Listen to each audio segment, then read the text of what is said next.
Hello दोस्तों, माता एवं बहनों, आशा करती हूँ आप लोग स्वस्थ होंगे। जय माता दी। आज हम आप लोगों के लिए लेकर आए हैं कार्तिक मास के व्रत का पूजन विधि, नियम विधि, जो कि कार्तिक मास शुरू हो चुका है। तो इसके आरंभ में जो विधि नियम है वो सब जानकारी हम आपके लिए लेकर आए हैं। आशा करती हूँ आप लोगों को यह जानकारी बहुत अच्छी लगेगी। अगर अच्छी लगे तो सब्सक्राइब ज़रूर करें, बेल आइकन ज़रूर दबाएं, लाइक शेयर कमेंट्स ज़रूर करें। चलिए शुरू करते हैं। कार्तिक मास आज से आरंभ हो रहा है। यह साल के 12 मासों में उत्तम मास माना गया है। इस महीने में की गई प्रार्थना और पूजन सीधे भगवान विष्णु तक पहुँचती है।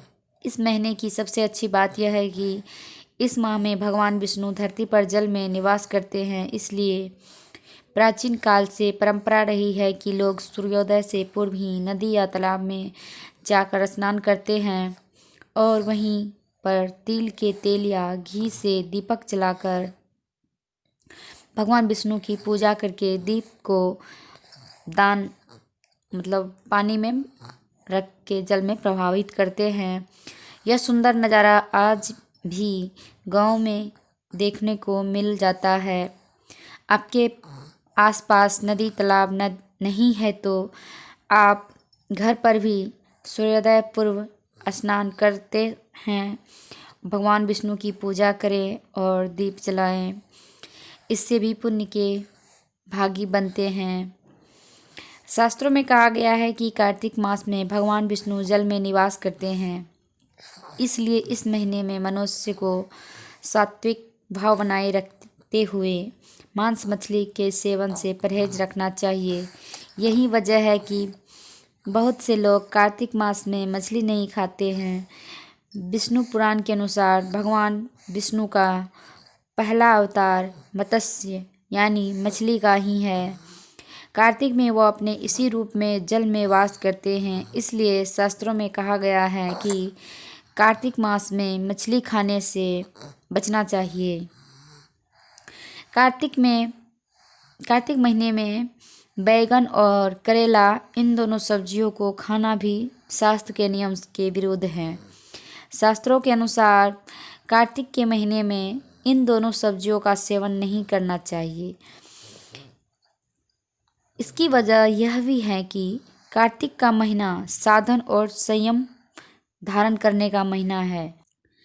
कार्तिक का महीना महापुण्यदायिनी कहा गया है। इस महीने में जो व्यक्ति नियमित सूर्योदय पूर्व स्नान करता है वह दूध से स्नान करने का फल पाता है और शरीर निरोग रहता है।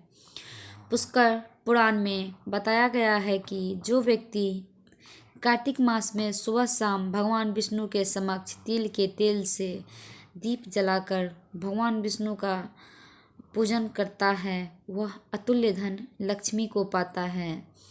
ऐसे लोग अपने पुण्य कर्मों से स्वर्ग को पाते हैं।